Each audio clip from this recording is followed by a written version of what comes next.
Durante toda a minha experiência profissional, onde eu passei por diversas empresas de diversos países e tive contato com os melhores profissionais do setor onde eu trabalho, onde eu atuo, e percebi o mesmo padrão que separavam os profissionais mais eficientes, os mais reconhecidos e de maior senioridade. Todos eles gastam pelo menos 50% do seu tempo na etapa de planejamento de qualquer atividade em que façam parte. Aqui vou falar um pouco sobre a visão de trabalho de talvez principal metodologia de produção, que é o PDCA. O P significa a parte do planejamento, o do fazer, né, da execução, o C do check, de checar como foi a execução, e o A no act, de agir, que é o momento que você faz os ajustes necessários que você identificou na fase do C. E praticamente você pode encaixar esse método para qualquer processo, projeto, atividade que você vai encontrar dentro das empresas. E é mais do que normal, diria até que a maioria dos profissionais são assim, eles não estruturam ou encaixam como ele vai fazer resolver os problemas cabidos a ele dentro das empresas. E esse framework simples é uma forma bem básica e fácil de você estruturar as suas atividades e como você vai fazer para resolver o problema. E aí, quando já nesse filtro das pessoas que fazem essa estruturação intencional, grande parte delas ainda associam que a parte do planejamento tem que ser rápida para você executar logo. É praticamente a pessoa que associa que o D do PDCA é o 100% da sua atividade. Mas está muito longe disso, e isso você vai encontrar principalmente com pessoas mais experientes, aquelas que conseguem passar por aquela fase inicial onde você pouco sabe e acaba esperando o retorno de um mentor ou de um analista mais sênior do que você para receber as atividades. E com o tempo e com também um pouco da maturidade e malandragem que você começa a adquirir em ambientes corporativos, você, por osmose, acaba entrando nesse framework de saber que tem que planejar. Aí depois que você faz, tem que checar o que você fez, o que está certo, o que está errado e fazer os ajustes se caso forem necessários. E isso eternamente, num ciclo eterno de qualquer atividade que você estiver responsável por fazer. E aqui nesse vídeo eu quero aprofundar um pouco mais sobre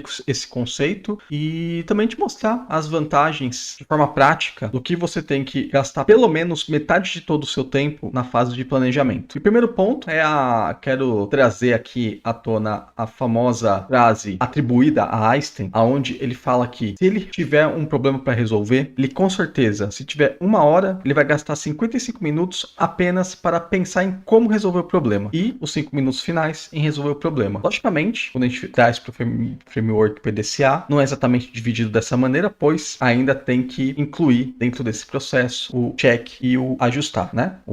Duas etapas a mais, que é aí que você tem que revisar o que você fez e fazer os ajustes necessários para que aí fique um processo completo de acordo com o PDCA. Ou seja, é uma ideia já antiga, né, e já pensada por os melhores profissionais, somente aqueles que olham exatamente nessa etapa de resolver problemas, de engenharia de produção, que é a minha formação, inclusive, que é a formação pensada em como construir melhores formas de resolver um problema, de construir qualquer outra coisa. Já dá para pensar de cara que benefícios isso vai trazer para você. A primeira é a economia do retrabalho. Porque quando você não planeja, a chance de você começar a executar uma coisa que não precisava ser feita ou poderia ser feita de uma maneira melhor é muito grande. Então, se você já tem desenhado toda a linha de execução na fase de planejamento, pensando naquilo que você não precisa fazer, as etapas bem desenhadas, a chance de você ter um retrabalho é muito pequena. É lógico, tem que fazer um planejamento bem feito, aí vai caber também o seu conhecimento sobre a resolução desse problema. Porém, no planejamento você vai com certeza gastar muito menos tempo do que se você fizesse o problema e no meio da execução você encontrar esses desafios. Um outro ponto que é um tabu muito grande que eu percebi em empresas que têm uma cultura fraca e pouco produtiva é que as pessoas associam o planejamento a não fazer nada, né? Já que você não está executando de fato, trazendo um resultado palpável, enquanto você está planejando, parece, quem está de fora e quem não sabe o que está sendo atribuído ao processo, em que enquanto você está planejando, o avanço do projeto é 0%. Para resolver isso é muito fácil. Toda hora que você tiver atribuído alguma responsabilidade específica e tem, de alguma maneira, que reportar o avanço desse seu projeto ou atividade, sempre inclua nesse percentual de execução do projeto todos os passos inclusos nesse framework. Então, ali dentro, não coloque só no percentual concluído do projeto a parte que você executa, mas sim uma parte do planejamento. Aí eu te gente aconselha colocar esse 50% do tempo separando levantamento de requisitos, por exemplo, o estudo técnico de como fazer, o desenho do passo a passo de como executar e do que precisa, construção de indicadores, aí vai depender do tamanho da atividade, da complexidade daquilo que você tem que resolver. Mas sempre, de todo o tempo que você tem que reportar como execução do projeto, 50% dele gaste no planejamento antes de executar de fato. E também não esqueça de incluir as outras etapas, que após você fazer a execução, é importante ter um momento para que seja feita a checagem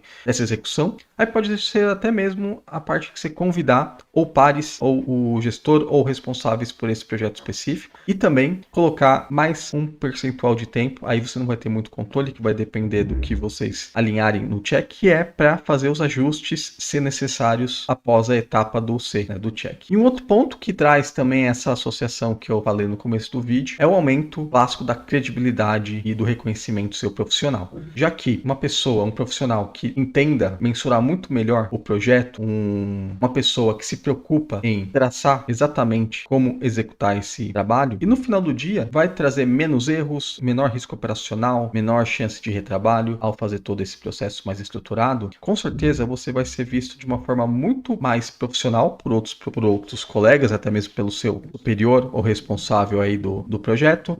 Por você fazer a etapa do planejamento, você vai conseguir falar melhor sobre essa atividade, você vai conseguir criar indicadores para demonstrar as etapas dessa atividade específica, vai ter uma visão muito mais estratégica do que qualquer outra pessoa que apenas pensa em executar esses desafios que são impostos por eles. E no final, com certeza, essa pode ser uma característica sua que vai fazer, na hora de promover alguém, o seu chefe precisar promover alguém, vai pensar no seu nome primeiramente, por já ter uma visão de mais senioridade. E você, concorda com a necessidade de colocar um bom tempo no planejamento? Coloca aqui embaixo nos comentários o que você pensa sobre isso, o que você enxerga nas empresas que você passou, até mesmo para fortalecer os novatos que forem assistindo esse vídeo aqui e talvez com esse insight avançar muito mais rápido na sua carreira e ter níveis de senioridade não só no conhecimento, mas também no bolso. Peço que você curta o vídeo para que ele seja espalhado para outras pessoas com perfil similar ao seu. Se inscreva no canal se quiser insights como esse e também ver alguns vídeos onde eu pretendo documentar e ensinar habilidades e ferramentas que me ajudaram na minha caminhada profissional. Aqui eu também documento meus aprendizados sobre coisas que eu acredito que podem ser úteis para o profissional do futuro. E para você que acompanhou até agora esse vídeo, te agradeço a atenção e te aguardo para o próximo.